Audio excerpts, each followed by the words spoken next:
If you have been publishing on Substack for a while and your subscriber count is barely moving, I need you to hear something. It's probably not your content, it's probably not your topic, and it definitely isn't because the platform doesn't work. I've watched it happen over and over again. Creators, coaches, consultants, and entrepreneurs who show up every week, who put out genuinely valuable content, and who still can't get their publication to grow. And after working with hundreds of Substack creators, I can tell you that it almost always comes down to the same handful of mistakes. Mistakes that I've seen so many times over the past decade that I can usually spot them within seconds. So in this video, I'm going to walk you through 5 mistakes that are silently destroying your Substack growth and exactly what you should be doing instead. So let's get into it. If you're meeting for the very first time, my name is Sina and I'm running the Write Build Scale publication on Substack with my co-founders Philip and Yari. We are serving over 40,000 subscribers and more than 1,400 paid members right now, and I'm not sharing these mistakes from a textbook. Every single one of them is something I've seen our students and clients struggle with over and over again. And the first mistake is one of the most common and one of the hardest to spot. You sit down to write your weekly post. You know you need to publish something, so you write about whatever feels interesting to you that week. Maybe it's a reflection, maybe it's a lesson you learned, something you found interesting, maybe it's a roundup of things you found useful. And there is nothing wrong with any of these formats. But here's the problem: if every post is just something interesting you wanted to share, you end up with a publication that feels like a blog with no direction. And when a new reader lands on your archive and scrolls through your last few posts, they don't know what your publication is actually all about. This is something we see constantly when we review our students' publications. Some posts perform well, others disappear into the void. And when we look at the data together, we almost always find that the posts that actually drive subscriber growth have one thing in common. They answer a specific question that the ideal reader is already asking themselves. It's not a question the writer thought was interesting, it's a question the reader was actively searching for an answer to. And that shift changes everything. So here's what I would recommend. Before you write any post, ask yourself one question. What specific problem does this solve for someone who is seeing my work for the first time? If you cannot answer that clearly, the post might be a great piece of content, but it might not grow your publication, and it's good to be aware of that. And I want to be practical here. You don't need to turn every post into a tutorial. You can write personal stories, share opinions, reflect on your experiences, but make sure that even your most personal posts connect back to the one clear transformation your publication promises. That thread is what turns random readers into loyal subscribers. Now, once you're clear on what each post is for, there's a second mistake that most creators make that absolutely tanks their reach. And this one is so easy to fix once you see it. Now let me tell you something that changed the way I think about Substack. Your posts are not just emails to your current subscribers. Every post you publish also shows up in the app, in search results, and in notes reshares. Which means every single post title is working for 2 audiences at the same time. Your existing readers who already know you, and complete strangers who have never heard of you before and have no idea what your work is all about. And most creators only write for the first group. They use inside references, they use vague or clever titles that make sense if you have been following along, and they assume that the context is obvious. But for a stranger scrolling through the Substack app, these kinds of titles mean absolutely nothing. Now let me give you one example. Let's say you're a business coach and you just published a post about a pricing mistake you made with your first online course, and you use a title like "The lesson I should have learned sooner." It tells your existing readers that you have a new personal story to share, but a stranger has no idea what the lesson is about, what you are all about, and whether it's about business, relationship, fitness, or anything else. Now, if you compare that to a title like "I underpriced my first online course by 80%. Here's what I learned." You have the same story, you have the same personal angle, but now anyone who is scrolling through the app and coming across your title can immediately tell this post is about pricing, online courses, and a real experience with a specific number attached to it. That is the difference between a title that gets scrolled past by strangers and one that earns a click from a stranger who has not seen your work before. And here's the simple test you can run. Look at your last 5 post titles and ask yourself, if I saw this title from someone I have never heard of, would I personally click on it? If the answer is no, your titles are working against you. And by the way, this is not just about the title. Your subtitle or preview text is the second thing people see. And most creators either leave it blank, or they repeat the title, or they use the first sentence of the post, which is usually not compelling enough to earn a click on its own. And you can literally treat your subtitle like a second hook. The title grabs attention, the subtitle sells the click, and together, also with the title image, they work like a tiny landing page that sells your post. Alright, so we have fixed the post direction and the headlines, but here is where it gets interesting. Most creators think that their job is done once someone subscribes to their publication. Somebody signed up, great. Now I just keep publishing and eventually they will become a paying member. But that's not how it works, not at all. Because your free subscribers are not a single group. Some of them discovered you 5 minutes ago and barely know who you are. Some of them have been reading every post for months and they are on the edge of becoming paying members. And some of them, they signed up once and have not opened a single email ever since. These are 3 completely different groups of people, and if you are sending the exact same content to all of them with the exact same frequency and the exact same calls to action, you are leaving an enormous amount of growth and conversion on the table. Now here's the good news, Substack actually has built-in tools that let you communicate differently with different types of subscribers, and most creators have no idea that these even exist. For example, inside your Substack settings, there's a feature called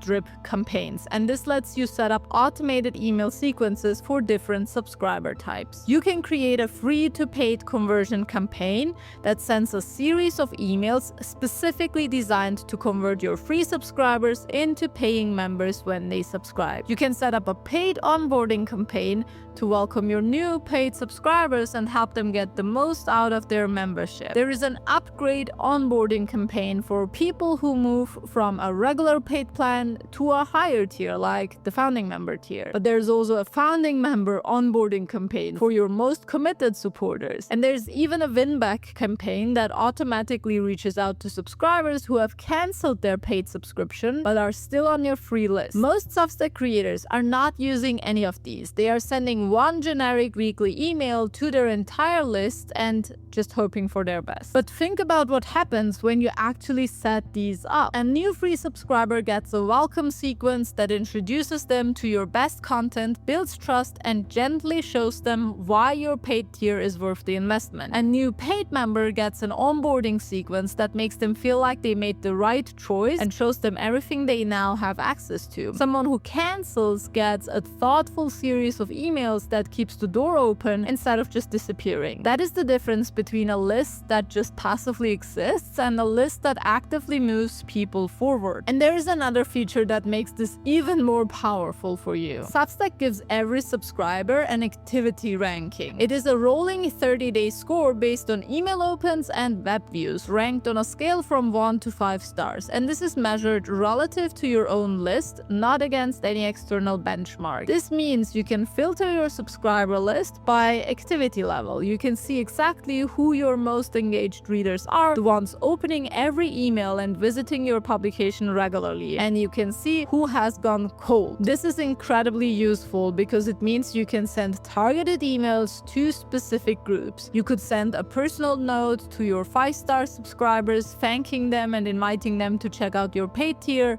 or your latest product. You could send a re-engagement email to your 1 and find 2-star subscribers with your best performing posts, trying to win them back and get them to engage. Instead of blasting the same message to everyone, you are reaching the right people with the right message at the right time. We love to use this feature specifically during promos to make a dedicated offer to our highly engaged subscribers. And by the way, setting this up does not take very long. You can start with just one drip campaign, the free to paid conversion sequence, for example, and add the others over time. Even one automated sequence working in the background will do more for your conversion than months of hoping that people will magically upgrade to the paid tier. Now, the next mistake is one that I see absolutely everywhere, and is the reason why so many creators burn out after a few months, even though they were excited when they first started. Here's what the typical Substack creators week looks like. Monday to Thursday, they stress about what to write. Friday, they write and publish a post. Saturday and Sunday, they take a break, and then they do it all over again the following week. The problem with this pattern is that writing and publishing are only one part of growing on Substack, and for many creators, it's actually the part that contributes the least to their growth. I know this sounds absurd, but let me explain. Writing a great post is essential, but if no new people see that post, it doesn't matter how good it is because it's not leading to growth. And I know that this is uncomfortable to hear, but the creators who grow the fastest on Substack right now are not the ones who write the most or the ones who write the best. They are the ones who spend just as much time on distribution as they do on creation. For us, the shift happened when we started dedicating time every week to growth activities on top of our actual content creation. This includes engaging with other writers on notes, reaching out for collaborations and recommendations, repurposing our best content into different formats, participating in conversations in our niche, showing up in the Substack ecosystem as a real person,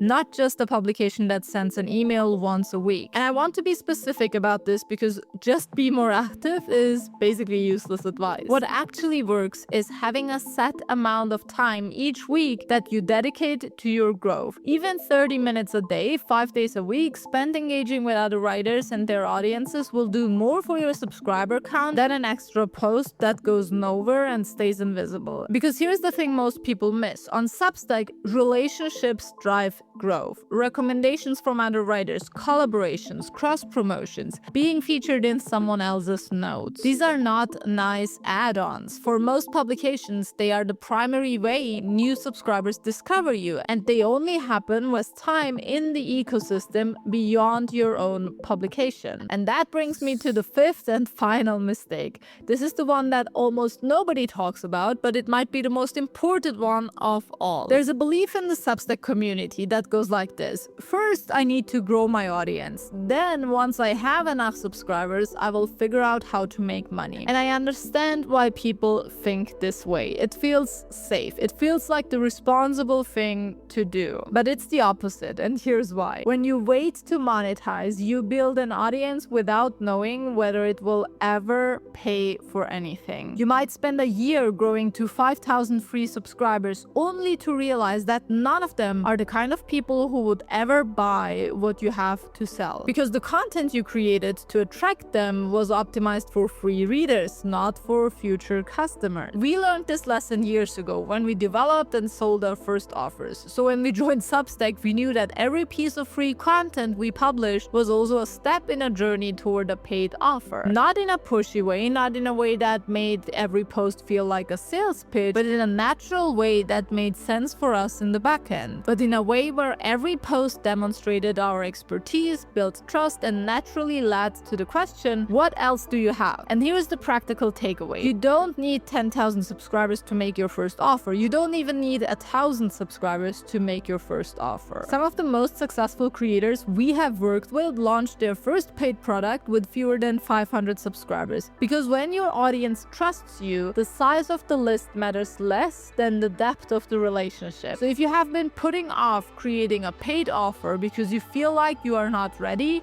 I want to challenge that. What is one specific problem you can solve for your audience right now? It does not have to be a full-blown course. It could be a workshop, a template pack, a consulting session, a paid community, maybe a mini course. Anything that takes the value you are already giving away for free and packages it into a focused transformation. The sooner you do this, the sooner you will have real clarity about who your audience is, what they value, and how to build a sustainable business around your content. Now, let me be upfront about something. These mistakes are not the end of the world. So if you're watching this and recognizing yourself in one or two of these mistakes, that is actually a good sign, because awareness is the first step. And the fact that you are here watching this video about how to actually do things the right way tells me that you are already more intentional than most people on the platform. But if you do want some help fixing these mistakes and building a real growth plan for your Substack, I've put together a free workbook that walks you through all of it. It's called the Substack Bestseller Workbook, and it covers your positioning, your content strategy, your growth plan, and your monetization path all in one place. You can download it for free. The link is in the description box below, and I will pin it in the comments as well. And if you want to go even deeper, watch this video next, where I show you exactly how I would start a Substack from scratch in 2026 if I had to do it all over again. I will see you there.